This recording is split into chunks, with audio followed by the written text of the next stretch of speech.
t'as zéro liquide là. Ah, j'ai peut-être des idées à ce moment, mais... Je te repense à faire. Oui, non, mais ah non, mais tu me comprends. Je savais même pas que tu faisais. Ah, il faut aller loin. Bah oui. Maxime, il a pas la fin. Maxime, Ça fait peur.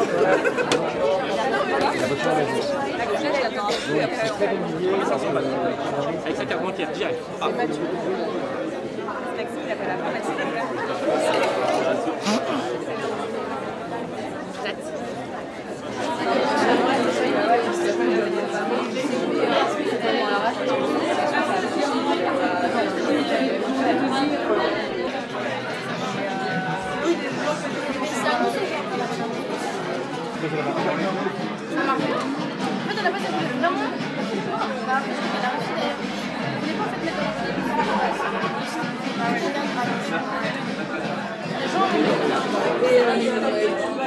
Et moi, j'avais...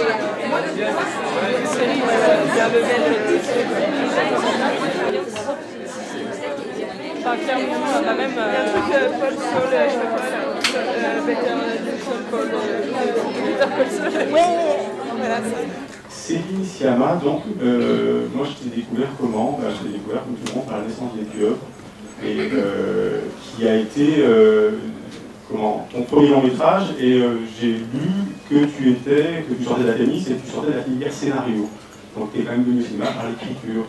Donc la question c'est qu'est-ce qui fait qu'à un moment, voilà, de l'écriture, on a envie de passer derrière la caméra et de faire des films tout simplement. On pourrait poser la question dans l'autre sens en fait. On pourrait se dire qu'est-ce qui fait qu'on s'est considéré uniquement du côté de l'écriture et pas forcément d'emblée comme metteur en scène, alors même que la suite a confirmé que c'était ça, enfin pas forcément la vocation, mais que c'était ça le chemin. Je prends ta question à l'envers parce que généralement j'y réponds dans l'autre sens, et dans l'autre sens c'est que j'ai fait des études de littérature, que j'étais passionnée par les récits en général, le cinéma bien sûr, mais aussi la bande dessinée, le roman, et que j'avais envie de voir comme ça, d'étudier, même dans mes études de littérature à l'université, d'étudier la fabrication des récits. Et ensuite, quand j'ai eu cette espèce de passage à l'acte, de passer la Fémis, j'ai fait vraiment cette équation entre une passion pour la fabrication des récits et l'idée de peut-être d'écrire. Avec aussi l'envie d'apprendre un métier, c'est-à-dire de pouvoir vivre du cinéma et de ne pas uniquement devoir compter surtout à l'époque j'étais romantique, c'est-à-dire sur l'inspiration, mais de pouvoir travailler pour les autres, travailler de façon alimentaire, de pouvoir être une cheville ouvrière et de pouvoir en vivre. C'est important d'essayer de vivre du cinéma parce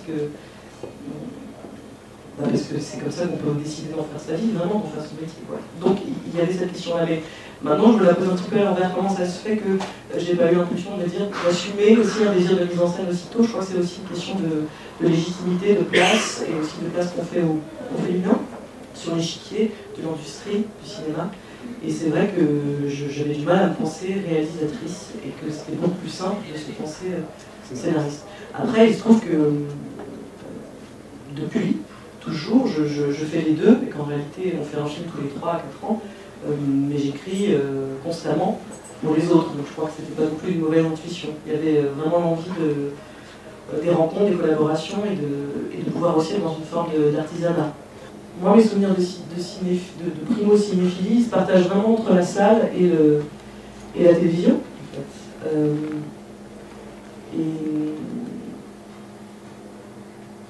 Et j'allais au cinéma pas si souvent.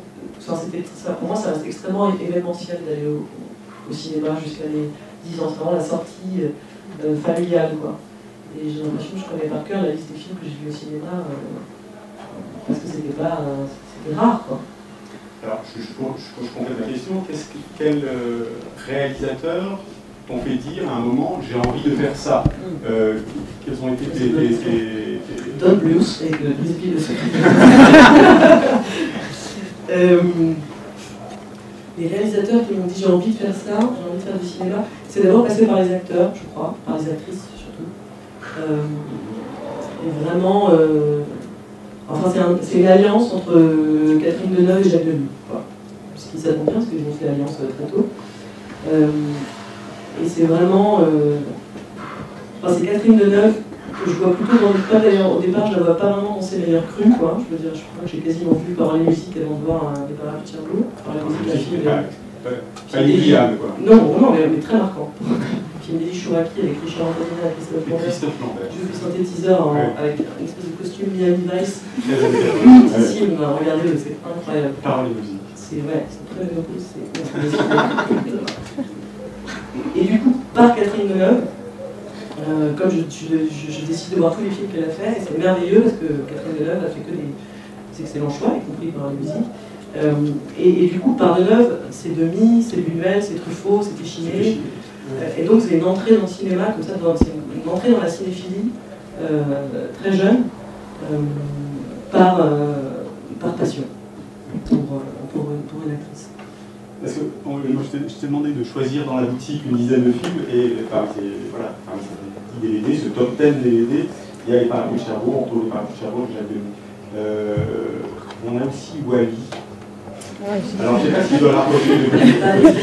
Voilà, c'est ça, il y a eu Wally. Bon, on y reviendra et on fera... On fait une voix de robot dans Wally. Non, parce que c'est intéressant que tu parles des comédiens comme porte d'entrée, parce que dans les films sont très écrits. On voit que ce sont des films très écrits, mais on voit que l'importance du casting, c'est-à-dire qu'il y a un personnage à l'écriture, mais qui doit s'incarner. Et ça, c'est quelque chose qui est vraiment très essentiel dans le cinéma. Oui, c'est un peu le paradoxe, parce que c'est vrai que je viens au cinéma par les comédiens et qu'en même temps, je ne les utilise pas plus qu'ici. Parce que ce sont des primo-accédants, comme on dit dans le jargon immobilier, mais enfin, c'est des gens qui jouent pour la première fois. Et que du coup, c'est des comédiens, enfin, ils deviennent comédiens au cours du tournage. Et donc, pour l'instant, c'est vrai qu'il y a une contradiction entre la méthode, on va dire, et le premier renvoi. Mais par ailleurs, je crois vraiment pas, enfin, j'avais pas à cœur de travailler avec des mondes professionnels. J'avais à cœur de travailler avec des acteurs qui avaient l'âge des rôles. Donc c'était plus une obsession pour leur jeunesse, leur physique, à la frontière, que pour le fait qu'ils soient une matière qui soit pure. J'ai pas du tout, je ne dis pas du tout qu'il y a quelque chose là à investir. J'étais pas du tout. Et d'ailleurs, dans Boys, Zoé Range, on a passé en agence de comédiens, donc il n'y a pas cette obsession du casting sauvage. Zoé Range, on salue, qui doit être parmi nous. Il y a trop de visages. Mais voilà, le rayon documentaire, mais elle est là et on est ravis qu'elle soit parmi nous, c'est très curieux. Mais cette question, encore une fois, je reviens sur cette question du scénario, parce que le scénario et le tournage, c'est quand même pas la même affaire. Donc tu parlais parfois d'un tournage contre le scénario. Est-ce que tu te permets de déchirer ton scénario une fois que la caméra est posée? Non, je ne déchire pas. Et finalement, et d'ailleurs, même les films en montage, même si on a le fantasme parfois de redistribuer un peu les cartes, de se dire, ah, tiens, si on mettait cette scène-là, ça fait partie du processus de réécriture. Au final, je dois avouer que les films sont montés généralement dans l'ordre du scénario. Enfin, même Pont de Fille est une exception, je dois dire. Il y a une scène assez essentielle qui a bougé, qui n'était vraiment pas à l'endroit où il était prévu, mais c'est la seule fois. Donc, il n'y a pas cette idée de... En fait, on dit ça parce qu'on veut tuer le scénariste à ce moment-là, c'est-à-dire on ne veut pas être crispé sur les intentions d'écriture et on veut pouvoir accueillir l'accident, mais je crois que c'est... Je crois pas vraiment... Si je suis vraiment là, je crois pas vraiment... Tu te laisses surprendre par ça. Non, c'est-à-dire... Par tes comédiens sur le tournage, par des scènes d'impro, par... Si, Pont de Fille intègre de l'impro. Moi, je crois que jusqu'ici, j'ai plutôt fait mes classes autour d'une question du contrôle plutôt que de l'abandon. Et que c'est comme s'il fallait s'en justifier, parce qu'il y a comme ça, surtout dans le cinéma français, un romantisme de l'abandon, et il y aurait même une opposition idéologique très forte entre les cinéastes de la maîtrise et les cinéastes de l'abandon, comme si les cinéastes de la maîtrise étaient louches, ou en tout cas avaient un peu peine à jouir, et il y a comme ça en plus une fausse idée de ce qu'est l'abandon, tomber sur une très mauvaise lecture de la nouvelle vague qui serait « il n'y avait pas de scénario, pas n'importe quoi », ou une mauvaise lecture de Piala qui serait sur la violence du tournage. Et en fait, c'est une façon pour moi de...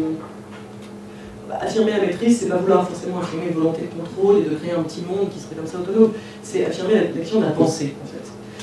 Et l'abandon, c'est très bon quand il y a une pensée de l'abandon. Les films que j'aime, c'est pas tous les films que je ferais, soit parce que j'en suis incapable, soit parce que j'en aurais pas le goût. Enfin, je veux dire, on n'aime pas forcément ce qu'on fait, on fait pas forcément ce qu'on aime. Et donc, la question de la ressource, pour moi, c'est vraiment la question des cinéastes qui me font croire dans le cinéma. Et donc ça, vraiment le film matrice pour moi, ce point de vue-là, c'est les Parapluies de Cherbourg, c'est pas du tout pour rentrer dans cette dynamique de parlons de ces DVD, mais il y a dans les Parapluies de Cherbourg une croyance en la mise en scène et une pensée à l'œuvre comme ça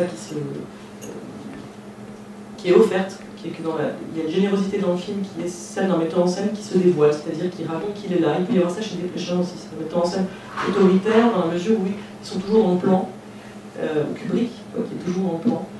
L'endroit où en fait voilà, il y a comme ça le spectacle d'une mise en scène et le fait de, quelle que soit la mise en scène, Chiche fait ça aussi, donc ça peut être une caméra à épaule qui va chercher la vie ou au contraire un travail millimétré en 1964 à Cherbourg, pour moi c'est la même chose, c'est-à-dire que c'est quelqu'un qui pense son cadre, quelqu'un qui pense son film et en fait ça c'est les films matrices pour moi parce que c'est ceux qui sont croyants dans le fait, dans la forme, dans le fait que c'est important de faire des films et que c'est des actes de foi, quoi. Et donc, parce que c'est compliqué de regarder des films quand on en fabrique, enfin au moment où on en fabrique, hein, parce que c'est extrêmement autoritaire, une forme aboutie. Et donc, quand on est soi-même en train de chercher, le dernier qui a parlé a un peu raison, quoi. Donc, soudainement, si je vois un film où je sais pas, il y a la lumière est extrêmement contrastée, je vais avoir que c'est accompli, je vais avoir envie de ça, alors que voilà, il y a des grammaires finies comme ça qui vous intimident, quoi. Et donc les films ressources, c'est les films qui vous font croire au film, dans l'absolu. Pas forcément à l'or, au film comme il, quoi, mais au film comme possible. Et dans Bande de filles, pour le coup, on sent que c'est toi la réalisatrice qui est fascinée, c'est celle qui est derrière la caméra, qui est fascinée par ces filles-là, ces couleurs-là, ce langage, ces codes. Donc peut-être, avant qu'on passe l'extrait, dire quelques mots. Oui, moi je crois pas, enfin, dans Bande de filles, c'est pas tant le mouvement, le déplacement, c'est pas tant celui-là, je pense pas que je sois fascinée par le groupe, c'est juste qu'il y a une espèce il y a une progression dans cette obsession de vouloir appartenir. Dans l'essence des pieuvres, c'est l'histoire d'un personnage qui veut appartenir à un groupe mais qui se trompe en réalité sur son désir, c'est-à-dire qu'il ne veut pas appartenir au groupe, il est dans un dialogue amoureux inconscient. Dans Tomboy, c'est l'histoire d'un personnage qui veut vraiment appartenir à un groupe et qui va donc mentir sur son identité pour y appartenir. Et dans Bande de filles, c'est un personnage qui décide d'appartenir à un groupe et qui y parvient. Et qui trouve sa véritable identité au sein du groupe. Donc c'est plus ce cheminement-là, qui peut parler tout à fait d'ailleurs de moi, si on a envie de partir sur ce chemin comme tu l'as fait sur la position de la réalisatrice par rapport à ce qu'elle filme. Il y a un rapport qui est dans l'identification, c'est-à-dire que tu as envie que le spectateur s'identifie aussi, j'ai l'impression. Parce que pour toi, l'identification fait partie de la transformation, de l'évolution, de la façon de se construire. Il n'y a pas de mise à distance, ça ne t'intéresse pas. Oui, et en tout cas, c'est vrai que je suis obsédée par la question d'identification, parce que d'abord, moi-même comme spectateur, c'est des expériences de cinéma les plus marquantes. Et c'est la question d'immersion, l'immersion dans le personnage, avec toute son autorité. Voilà, c'est pour ça que c'est des films avec des points de vue uniques. Même Bande de filles qui avait comme ça cette horizon trompeur dans le titre, c'est quand même l'histoire. Voilà, on a toujours un point de vue, on est toujours sur un personnage qui est lui-même spectateur des autres. Et pourquoi je dis ça et c'est une question qui m'obsède dans l'écriture, la question de comment le spectateur va s'identifier et quel trajet émotionnel et politique il va faire en étant dans la peau de quelqu'un d'autre. Et c'est pas la même chose, l'émotion et la politique, même s'il y a toujours l'ambition d'arriver à une émotion politique, qui est une chose très rare. quelque chose d'un peu contradictoire aussi de vouloir mettre de la pensée en même temps de jouer sur un ressort qui est l'identification et qui est dans l'émotionnel. Moi, je crois pas que ce soit, je crois pas du tout que ce soit antinomique. Après, c'est assez rare les émotions politiques, parce que l'émotion politique, c'est pas on est un meeting de François Hollande et on se dit qu'il va tout changer. L'émotion politique, c'est Les Rêves d'Encens, par exemple. Les Rêves d'Encens, c'est vraiment un film qui travaille la question travaille la question de la forme du groupe, de l'investissement, jusqu'à arriver à une émotion pour le spectateur, qui n'est pas une émotion de récit, mais qui est une émotion de faire corps, d'être ensemble, quoi. Et je ne sais pas pourquoi je prends cet exemple, mais c'est pour dire que c'est allé.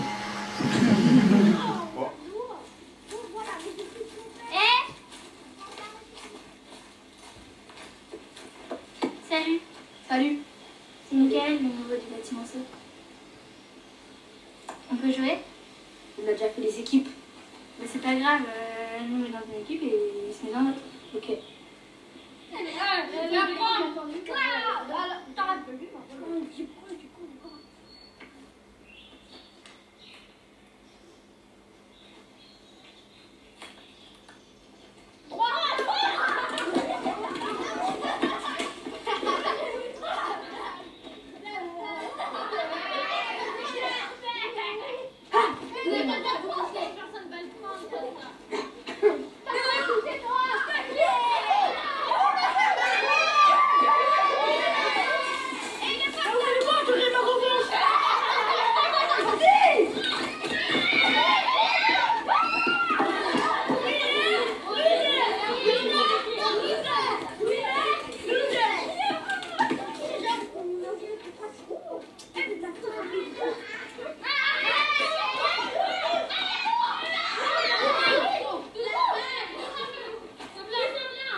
Et en même temps, sur Bande de filles, c'est la première fois que tu tournes en scope.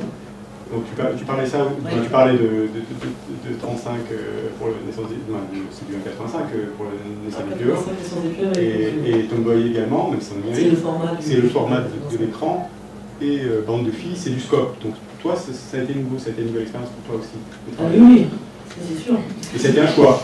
Oui, c'était un choix qui n'était pas du tout un choix. Il y a de plus en plus de films français qui sont donnés en scope. J'en parlais avec les exploitants, et je vois beaucoup de films arriver en scope sans vraiment comprendre parfois pourquoi. Il y a tout de suite, ça fait tout de suite cinéma le scope. Le scope, c'est western, on se dit c'est un film, et donc le moins de polar avec Gilles Lelouch en scope. Ce qui prend de la place peut-être. C'est filmé. Non, mais on parle de montage. Ouais, je confie en vous.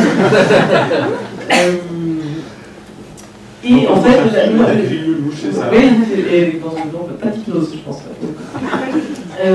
Non, mais là, il y avait vraiment l'idée le scope était justifié pas du tout pour ce truc de western urbain ou de citation de la haine qui peut être une matrice du film de banlieue en scope. Mais vraiment l'envie de pouvoir filmer 4 personnages ensemble sans être à 20 000 km, de pouvoir vraiment faire des plans moyens, avec pas moyens comme médiocres, mais moyens comme plans américains, avec les 4 personnages. On va faire un portrait de groupe qui reste épidermique comme ça. Donc c'était le choix du scope. Je pensais que c'était ça. Mais c'est une grammaire extrêmement différente, très compliquée. Changer de format, c'est vraiment, ça change tout les calculs, ça change même le nom des focales. Soudainement, on perd tous ces réflexes, la profondeur de champ, et en plus le scope numérique, le vrai scope numérique, parce que le scope c'est une anamorphose, donc c'est des objectifs qui font, bon bref. Et le vrai scope en numérique, il existe depuis très peu de temps, il existe depuis 2 ans. C'est-à-dire que tu vois tout de suite. Tu vois tout de suite, et c'est pas un calcul que fait la machine après, c'est pas qu'elle filme comme ça, puis après on étire, c'est tout de suite. Et du coup, tu vois tout de suite ton rapport à la profondeur de champ et à la réalité de ton cadre dans ton retour.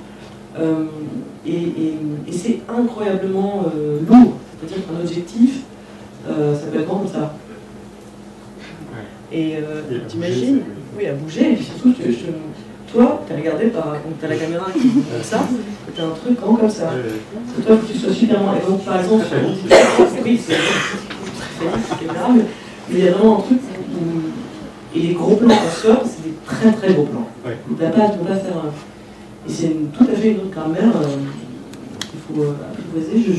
J'ai bien aimé ça, mais je crois que le prochain sera à nouveau en 85. Alors je ferai de l'âge, je ferai mon iPhone et mon frère. Il y a un nombre de films à 15 années qui étaient en format carré, vous imaginez même pas. C'est le retour. Le jeu du format, c'est... Bon, format carré, un 85. Non, un 35. Non, un 35. ouais. D'accord. Le vrai format carré. Le vrai format, comme Mommy, quoi. Ouais. Prochain film, projet. Bah, j'ai peut-être mal lu que tu avais écrit pour André Téchiné. Non, oui. Oui, j'ai écrit le prochain film de Téchiné, qui est en train de tourner à ce moment même. Un film d'adolescence, une espèce de... Son premier, ouais. Son premier...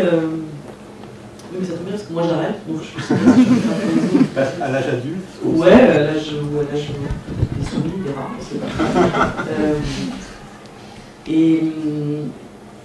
Et c'est son premier sujet original depuis longtemps, depuis Les Témoins en fait. Et il m'avait convoqué sur le précédent, sur L'Homme qu'on aimait trop, qui était là aussi une commande et un fait divers, etc. Et j'avais dû choisir entre lui et moi, faire mon film ou faire le sien. J'avais la mort dans l'âme, choisi le mien, parce que quand même, j'étais en train de dire non à écrire un rôle pour quelqu'un d'autre. Ah. Ce qui était un dialogue entre moi-même et moi-même. C'est dans une machine, j'ai pris une petite machine où j'ai longtemps, j'étais expliqué à la fille de 14 ans que j'étais, que bah non, je n'ai pas écrire pour Catherine Deneuve. Ce qui était, sur le moment, j'ai dit oui, mais quand j'étais là, je peux pas dire oui. Et en fait, parfois, juste quand on vous offre la possibilité de faire les choses, ça, fantasmatiquement, elles sont faites. En fait, parfois, ça suffit. Mais moi, je suis ravie qu'il m'ait rappelé pour finalement écrire son premier sujet original depuis très longtemps. Sur deux garçons. Je ne peux pas en dire. Non, évidemment, c'est un tournage. Voilà. Mais c'était assez clé pour moi parce que le Téchiné, c'est vraiment un cinéaste, d'ailleurs, il est dans cette petite pile de DVD, j'ai choisi Les Roseaux Sauvages. C'est vraiment... Commençons. Donc, Les Roseaux Sauvages, ici. Voilà. C'est vraiment, j'ai vu tous ces films, toujours avec l'entrée de Neuve, qui a tourné Neuve une fois record avec lui. Et Les Roseaux Sauvages, c'est toute cette époque aussi. Moi, j'ai choisi des films qui à chaque fois racontent quelque chose du moment aussi, où en était le cinéma, l'industrie, les auteurs, parce que Les Roseaux Sauvages, c'est vraiment ce moment où sur Arte, il y a ces films qui sont faits comme ça, des téléfilms, ça c'est un téléfilm, comme La vie me fait pas peur de Noémie Pawlowski, comme le premier film de Patricia Mazui, comme il y avait un Sayas aussi, enfin il y avait comme ça cette idée de faire des films très rapidement sous le patronage d'un homme de télévision remarquable qui s'appelait Pierre Chevalier, qui était le responsable de l'unification d'Arte, et il y avait comme ça par an une dizaine de films, de très jeunes auteurs, ou pas de jeunes, ou de très vieux jeunes auteurs, comme Téchiné, qui pouvaient comme ça trouver de la liberté à la télévision, et finalement les films se retrouvaient au cinéma. Et pour moi qui étais à ce moment-là en plein cœur de ma cinéphilie adolescente, il y avait l'éducation à une politique des auteurs, et à l'idée qu'il y avait une génération comme ça qui émergeait avec des films faits très vite et dans une économie de moyens qui autorisait à rêver qu'on pouvait faire du cinéma aussi. On a pris un film de Nemeyowski qui passe que j'aurais bien choisir, mais bon voilà, c'est son dernier ou avant-dernier, je crois qu'il y a son dernier, ouais. Oui, j'aurais pris La vie me fait pas peur, mais puis il y avait dans le magasin, sans doute il est épuisé. Mais bon, c'est un grand film. Mais pour moi, ouais, Camille Renaud, oui, La vie me fait pas peur. Noémie Pawlowski, globalement, c'est vraiment une étape dans la cinéphilie, parce que quand je vois La vie me fait pas peur, je me dis, tiens, on peut être une femme et être cinéaste. Et toute cette génération-là, Laetitia Masson, ils sont arrivés tout en même temps, Laetitia Masson, Pascal Ferrand, ce jeune cinéma français des années 90, avec aussi Éric Rochant, Desplechin et compagnie, il y avait quelque chose comme ça. D'être cinéphile à ce moment-là, d'assister à Petit arrangement avec les morts, quand je me suis despité, La vie me fait pas peur, en avoir ou pas, et se dire, tiens, il y a une génération qui émerge, en plus ils ont l'air d'être amis, ils ont l'air de travailler ensemble. Il y avait quelque chose qui, par rapport au cinéma des années 80, des Besson, des Benex, d'un cinéma comme ça très très produit, il y a quelque chose de la proximité, de l'amitié et de la jeunesse qui donnait envie de faire du cinéma. chose qui, j'espère, est en train de se passer aujourd'hui dans cette jeune génération de cinéastes. Non, mais c'est vrai, il y a des très bons premiers films, et il y a beaucoup d'amitié chez les jeunes cinéastes, les Français, et un esprit de débrouillardise et de comment on compose avec l'industrie, les budgets, comment on y arrive, ensemble, une pensée du collectif, une pensée générationnelle, qui, j'espère, déclenchera des vocations parmi vous. Alors, on passe au cinéma américain, Tous en scène de Minnelli, avec Fred Astaire et Sid Charisse. Ouais. Les longues jambes de Sid Charisse. Oui, avec cette entrée incroyable dans cette scène où il est habillé comme. Là, Fred Astaire, il est habillé comme Michael Jackson dans le clip de Smooth Criminal. Ah non, mais c'est Michael était un grand fan. Oui, c'est un hommage direct à Fred Astaire. Comme je suis par ailleurs une grande fan de Michael Jackson, c'est pour ça que Michael Jackson est.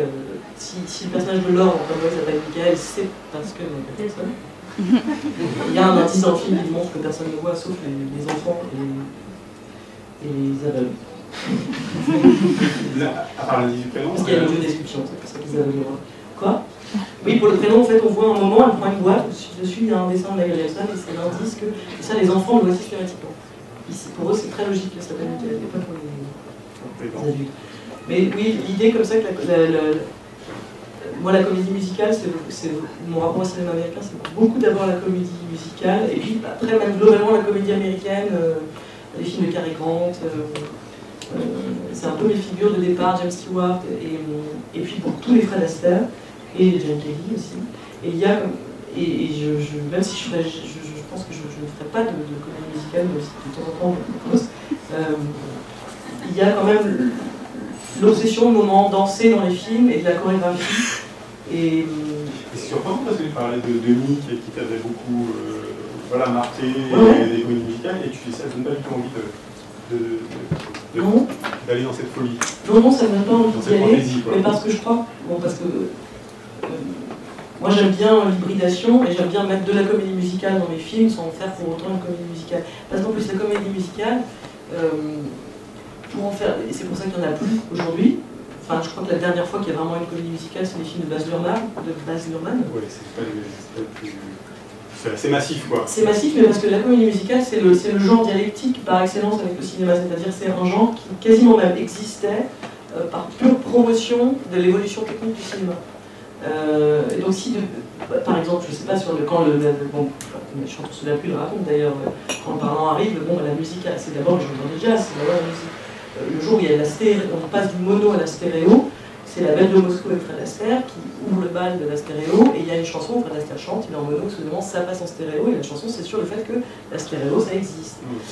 Et donc aujourd'hui, s'il devait y avoir une comédie musicale, elle devrait être en 3D ou en réalité virtuelle, quoi. Ce serait il y a toujours comme ça un rapport entre l'endroit où est le cinéma et la comédie musicale. Je ne sais pas pourquoi je fais un cours sur la comédie musicale. Mais non, je n'en ferai pas. Certains aiment chaud, Billy Wilder, Marilyn Monroe, Tony Curtis et Jack Lemmon. Oui, alors Marilyn Monroe, c'est aussi une figure de mon adolescence, aussi une actrice qui compte. C'est comme Victoria que j'ai aussi mis dans la sélection, ça appartient vraiment à ces films qui ont cette... Victoria de Jack Edwards. C'est vraiment des films constitutifs à un endroit où ils sont extrêmement populaires. C'est des succès, et c'est des films qui sont destinés au grand public, mais qui ont cette subversion qui déplace comme ça. Bon, il se trouve que c'est sur la question du genre, c'est souvent là qu'il y a la question de la subversion. Et il y a comme ça ces questions de genre comme opportunité de fiction, et en même temps comme subversion profonde. Alors, on finit par la subversion toujours, quoi. Et c'est une espèce d'idéal, quoi. C'est-à-dire d'arriver à faire un cinéma qui soit à la fois généreux en fiction, en émotion, en pensée, et qui soit des vrais trajets de spectateurs, mais qui pour autant n'abandonne pas toute ambition politique. Au contraire, mettre au cœur de l'ambition, qu'il y ait pour ambition politique, dans l'objet même du film, qui soit extrêmement démocratique, vu par tous, partageable, généreux, pas clivant, et qu'en même temps, il est un... Donc ça, c'est la politique de ce que doit être un film, et qu'au sein même de l'objet, qui soit divertissant, innovant, etc., il y a aussi la pensée d'aujourd'hui dedans. Et pour moi, ça, c'est des films exemplaires. Et certains autres shows dans un grand talent de comédie, en plus, comme ça, les stars du moment. Et Victor et Victoria, un endroit beaucoup plus étrange. D'ailleurs, je pense que c'est un film qui est moins connu. Enfin, il est moins oui. Et notamment Victor et Victoria, qui est une vraie influence de Tomboy sur une scène que vraiment je vous invite à regarder quand vous rentrez chez vous, tout de suite, c'est le moment où... donc c'est l'histoire d'une femme qui se fait passer pour un homme qui se fait passer pour une femme. Elle est chanteuse de cabaret au chômage. C'est la crise. Et donc elle fait un numéro où elle est un homme qui en fait est une femme, mais en fait nous on sait qu'elle est une femme. Donc du coup il y a une scène incroyable où elle chante comme ça devant tout le monde, où elle apparaît pour la première fois devant le public. Et donc c'est une femme qui chante une chanson et à la fin elle enlève sa perruque de femme et elle est un homme. Nous, on sait qu'elle est une femme. C'est incroyable. Et ce que fait Julianne Rose à ce moment-là, c'est magnifique parce qu'elle joue une femme qui joue une femme au départ, elle chante et tout, elle est une femme et tout ça. Et soudainement on enlève sa perruque et là, elle fait juste un truc de mâchoire magnifique où elle devient un homme et nous on est complices du fait qu'elle est une femme. Et la scène de maquillage dans Tomboy où une fille maquille un petit garçon en fille alors qu'il est en réalité une petite fille, c'est un plagiat. Citation de ce très très grand film. Vraiment, je vous invite à le pirater. Je plaisante. C'est directement une boutique de Théorème de Pierpaolo Pasolini. Oui, c'est pour arrêter de passer pour une meuf. Comme des films de E.T. et tout ça. Ouais. Non, Théorème. Oui, là aussi, c'est un film. C'est un film que j'ai vu très tôt, et tout le cinéma de Pasolini, pardon, je me donne tout le fond, et à vous m'envoyer. Pasolini, là pour le coup, c'est vraiment. Qu'est-ce que je veux dire sur Pasolini? Il y a plein de choses à dire sur Pasolini. Mais le cinéma, même italien, le cinéma italien, qui est tellement en difficulté aujourd'hui, y compris dans ses succès. C'est mon opinion, c'est jamais. Ciao Sorrentino. Enfin, c'est incroyable pour moi, dans la primo-cinéphilie, il y a vraiment le cinéma français et le cinéma italien, quoi. Qui pour moi constitue le moment où on s'éduque réellement. Le cinéma américain, on a toujours l'intraveineuse, tout ça, on n'a pas le choix, il est là. Et il nous éduque beaucoup. Mais celui qui éduque à la pensée, à la forme, aux décisions, c'est vraiment, pour moi en tout cas, c'est vraiment ces deux cinémas. Et Pasolini, pour le coup, c'est aussi une source, c'est aussi une ressource. Pas tant dans ses films que je revois pas quand je m'apprête à en faire un, mais y compris, mais beaucoup dans sa pensée, dans ses écrits, et dans un cinéma de combat, et aussi dans l'idée que les intellectuels, comment les intellectuels s'emparent d'un monde ouvrier qui n'est pas forcément le leur, et comment aujourd'hui c'est beaucoup plus compliqué de se positionner, mais vraiment cette idée de la place de l'intellectuel, qui est une place qui existe plus, qu'on ne veut pas prendre, dont on prie, enfin, il y a quelque chose chez Pasolini qui est... Un mépris pour la bourgeoisie, un mépris qui est là pour la bourgeoisie. Oui, tout en étant lui-même bourgeois, mais il y a vraiment comme ça, c'est une pensée à la fois poétique et politique, qui, pour moi, il est galé depuis, et qui est vraiment une ressource, ça donne de l'énergie, quoi. Alors, on finit par, donc, E.T. On n'a pas trop parlé de Wall-E, je trouve. E.T. et Wall-E, on va les regrouper, parce que c'est... Oui. Bon, je ne sais pas pourquoi on les regroupe. Bon, parce que c'est pratique. Oui, voilà. On va quelques questions déjà. E.T., c'est vraiment le premier, c'est vraiment des premiers films que j'ai vus au cinéma avec une très grosse émotion, et c'est un film qui, pour moi, qui reste matrice dans... Enfin, Spielberg, globalement, un cinéaste que j'admire beaucoup, et E.T. c'est vraiment une matrice dans la direction artistique, et notamment sur Tomboy, par exemple, les costumes. Enfin, Zoé me faisait beaucoup penser à Elliot dans E.T. et physiquement elle lui ressemblait. Et dans les choix des costumes, parce que moi je fais les costumes de mes films, c'est-à-dire que je ne les fabrique pas dans un petit atelier clandestin, mais je les achète, mais en tout cas c'est ma décision. Et donc je suis assez obsédée par cette question du costume. Et dans E.T., il y a pour moi, enfin finalement je me rends compte que je kiffe beaucoup les costumes d'E.T. quoi. Et c'est oui, c'est emblématique pour parler de Spielberg en général, et de cette cinéphilie de l'enfance, dans laquelle je pourrais mettre aussi les films de Robert Zemeckis, Retour vers le futur, ou Penny Marshall, Big avec Tom Hanks. Ces films qu'on va voir vraiment en achetant des Prestagada, et où en fait finalement, 30 ans plus tard, 20 ans plus tard, 25 ans plus tard, on se rend compte, au-delà de la question de la nostalgie et de l'attachement aux souvenirs, on se rend compte qu'il y a vraiment du cinéma dedans. Et ça, c'est vraiment, ça c'est pour moi, c'est toujours une émotion, c'est pour ça que je les convoque. C'est pas par fétichisme ou pour dire ouais quand même, parce que c'est cool le grand écart pop, et donc j'aime Tarkovsky, puis j'aime aussi Spielberg. Non, c'est pas pour ça, c'est parce que ces intuitions qu'on a enfant, que les films sont importants, et quand on constate des années après qu'ils le sont réellement, pour des raisons qui sont aussi formelles et des raisons de penser, et ça c'est beau de constater qu'on avait raison à 10 ans quoi. C'est rare. Et puis c'est un cinéma, oui, c'est un Là, cinéma je suis un peu ce brin, c'est pas la paye à Non, mais ici, c'est on finit avec... Ah non, Attends, Wally, Wally, Wally, parce que je voulais prendre un film d'animation, parce que j'ai une vraie passion pour le cinéma d'animation. J'ai eu la chance d'écrire un film d'animation qui va sortir l'année prochaine. Et c'était vraiment fantastique pour moi. Même si c'est hyper bizarre, parce que, en fait, du coup, on vous dit, tu peux tout faire. Donc, oui, sur le TGV, je peux pas faire dérouler une armée d'éléphants, quoi. Mais là, sur l'animation, ouais. Sauf qu'en fait, il y a des trucs qu'on ne pouvait pas faire, vous savez pas. Alors, moi, par exemple, j'écrivais beaucoup de scènes où les personnages mettent la tête sur l'épaule de l'un de l'autre, se prennent la main, et ça, c'était pas possible, parce que les marionnettes, elles galèrent, elles ont pas de cou et tout. Ça, c'est quand même incroyable. Et Wally, par ailleurs, même si je l'ai pris symboliquement pour figurer l'animation, c'est vraiment, c'est vraiment un très grand film, hein, vous voulez tous, j'imagine. Et c'est un dispositif narratif de dialogue comme ça entre un monde et ses signes. Qu'est-ce que l'amour, qu'est-ce que danser, une matrice de définir aujourd'hui par le biais d'un artifice, la 3D, qui est, je trouve, vraiment, c'est un film d'une grande intelligence.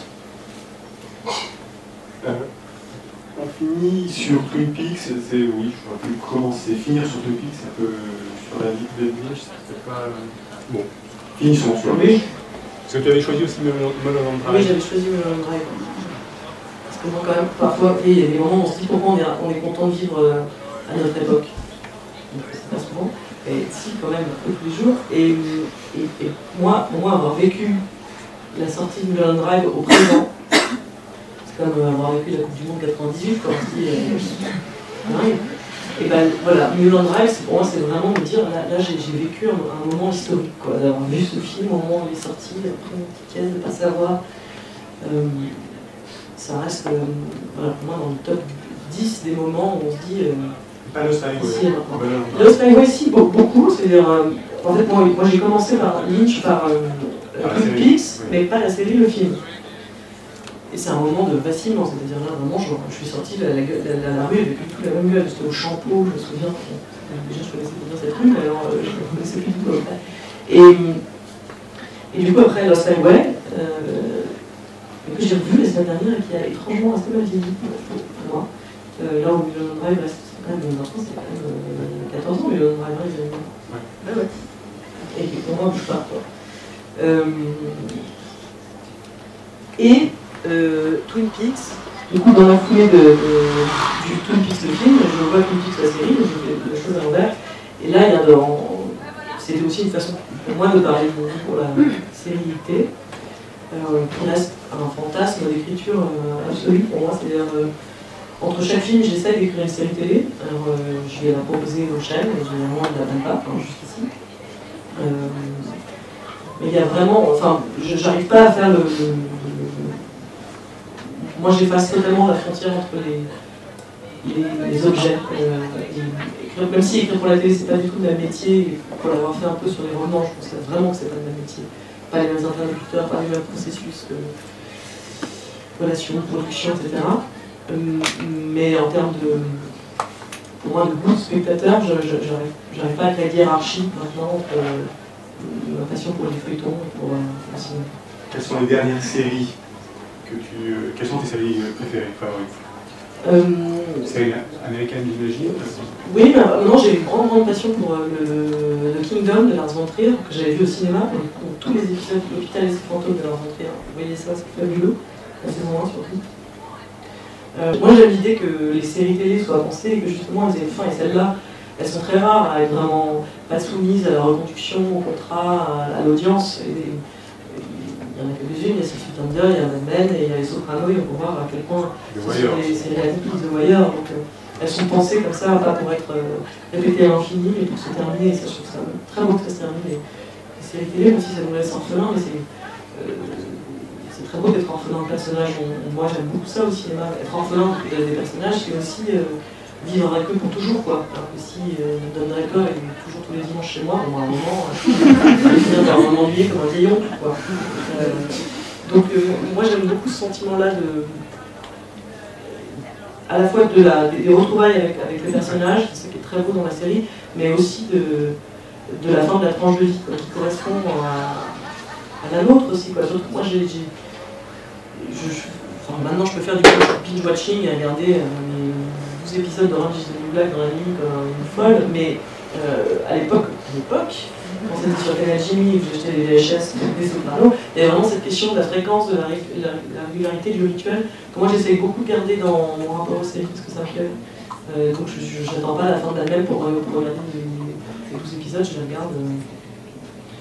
regarde le lendemain de leur diffusion, très rituellement. Mais j'aime bien cette idée du rituel dans le film. Dernière question, je peux une dernière question, après je donne la parole au public. J'ai vu ta dernière revue pour elle et Kim Kardashian. J'ai mal lu, j'ai bien lu, c'est vrai. C'est vrai, oui. Et alors, est-ce que tu peux nous en dire quelques mots? Il faut lire l'article peut-être. Oui, il faut lire l'article. Après, ce que je peux dire, c'est que... Ça t'intéresse de rencontrer les icônes, je ne sais pas si... Oui, ça m'intéresse. J'avais été frappée à la porte de elle en disant s'il vous plaît, laissez-moi un Kim Kardashian. Ils sont venus me chercher et à raison, parce que je crois que très peu de gens voulaient écrire sur elle. Hein. C'est une icône assez polémique quand même. Est-ce qu'elle a beaucoup de choses à dire? Mais en tout cas, vous savez, il y a plein de gens que vous estimez beaucoup qui n'ont pas grand-chose à dire non plus. Oui. Enfin, je veux dire, non, mais c'est pas on parle aux acteurs d'avoir grand-chose à dire, etc. Pour moi, elle est non, mais elle se présente comme quelqu'un qui n'a pas forcément grand-chose à dire. Oui, mais en tout cas, elle met beaucoup d'énergie à exister. Donc c'est ça qu'il faut regarder. En fait, la question de ce qu'on a à dire, l'énergie qu'elle a à exister, qui est une énergie entrepreneuriale, sans doute très, et en même temps très exhibitionniste, elle raconte beaucoup d'aujourd'hui. Et moi, je crois que questionner la culture populaire, c'est aussi, parce qu'elle est une figure de la culture populaire, aujourd'hui on dit pop, mais c'est populaire, hein. La regarder, la décrypter, c'est aussi notre responsabilité, parce que sinon on peut tous commencer à dire que tout est nul, quoi. Moi, je suis pas en train de dire qu'elle est géniale ou qu'elle est nulle, mais elle représente quelque chose, et si à un moment on décide de la regarder, c'est quelque chose de nous parler, quoi. Et si on est juste en ponction sur son Instagram, bon, bah, on va être dans des flux d'images, on la laisse nous dire ces messages promotionnels. Moi, en tout cas, pour moi, ça a beaucoup compté. La télévision, les magazines, la presse, dans mon éducation. Et je suis beaucoup partie d'énergie qui était très sentimentale pour aimer les choses, comme voilà, quand je vous dis, des actrices, et ces énergies sentimentales, elles m'ont mené à réfléchir. Et je crois à ça beaucoup. Et je crois qu'il faut, et que donc si on peut penser la culture populaire, il faut le faire absolument, parce que c'est des ponts, en fait.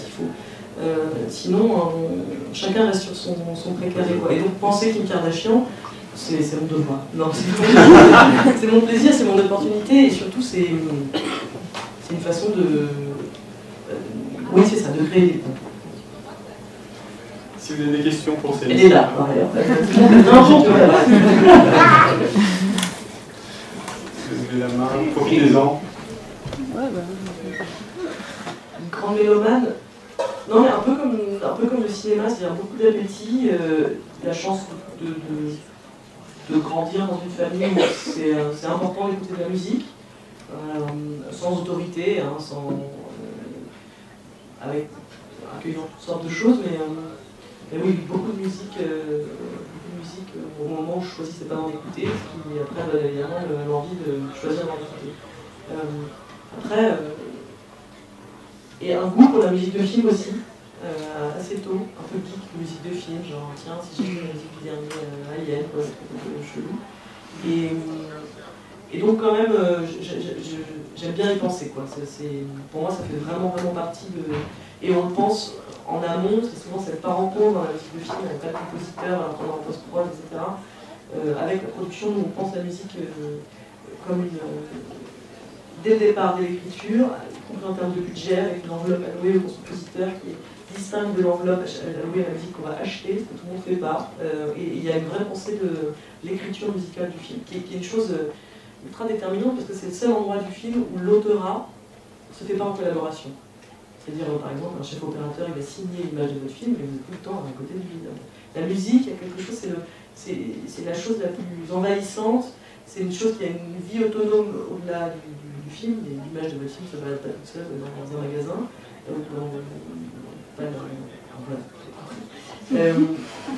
Et il y a quelque chose comme ça dans la musique qui est extrêmement puissante. Il y a des facilités, on peut trouver dans la facilité. Ah bah oui, incroyable.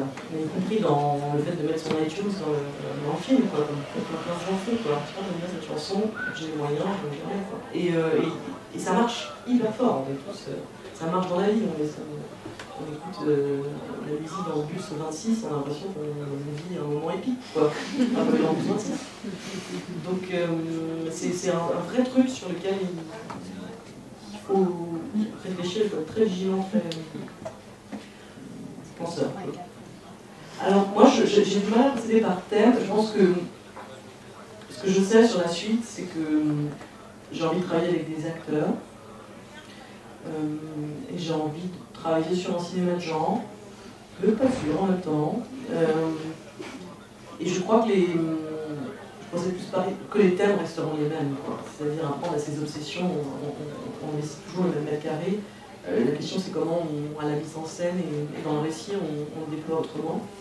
Mais je crois que ça continuera d'être des personnages féminins au centre, des questions d'identité, mais voilà, Alien, c'est un grand film sur l'identité, par exemple, quoi. Avatar. Donc je crois que voilà, je ne procède pas dans cette idée de thème, j'ai de l'indulgence pour mes obsessions, je me dis, bon, voilà. Là, c'est pas non plus, c'est pas des trucs de niche, quoi, on peut plusieurs à les partager. Le quatrième film, c'est pas si difficile que ça, en effet, pour toi. Pour moi, c'est gentil, mais je sais pas. Non, tout dépend du film. financièrement. Tout dépend du film. Tout dépend du film. Moi, jusqu'ici, j'ai été dans des économies assez raisonnables. On peut même dire parfois des économies de résistance. J'ai toujours eu l'argent dont j'avais besoin pour faire des films, mais parce que on a toujours, quand je dis on, parce que je m'associe à la production, on a toujours pensé les films dans une économie. Pas que j'écris comme ça, que je me dis, ah tiens, combien ça coûte. Pour pouvoir rester libre, hein. C'est pas pour être comme ça, modeste dans son coin. Et donc, oui, Bande de filles, c'est un film qui se finance très facilement, enfin facilement. Ça va, on arrive à avoir l'argent qu'on a besoin, mais si soudainement j'avais décidé qu'il devait coûter 3 fois plus cher parce que une hélico,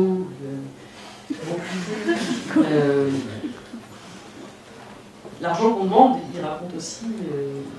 Enfin, voilà, pour l'instant, je n'ai pas demandé aussi une été déraisonnable, donc on va voir. Si je fais un film à 12 millions d'euros après, je pense que ça va être compliqué quand même.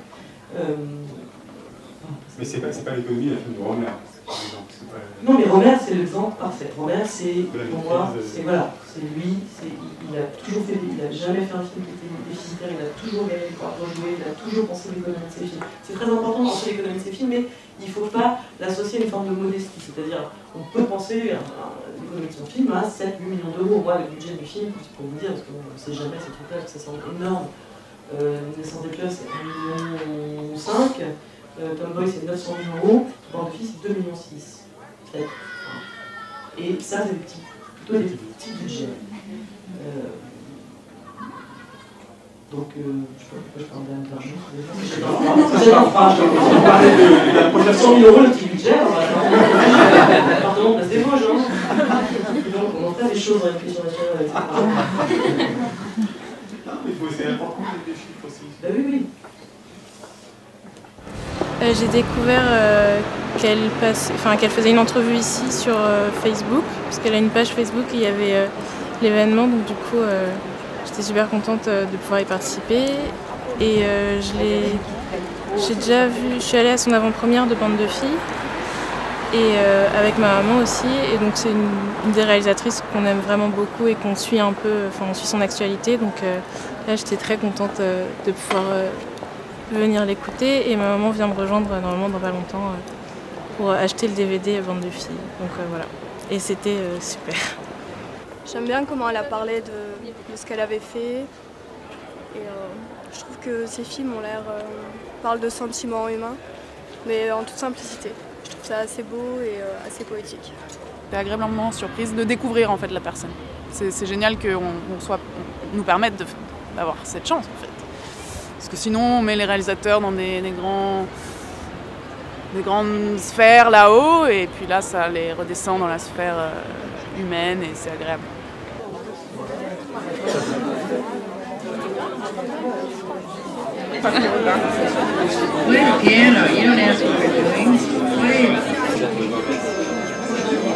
Il y a 7-8 ans, vous étiez venu le présenter dans un petit cinéma à Montpellier, Ouais. à côté de l'université.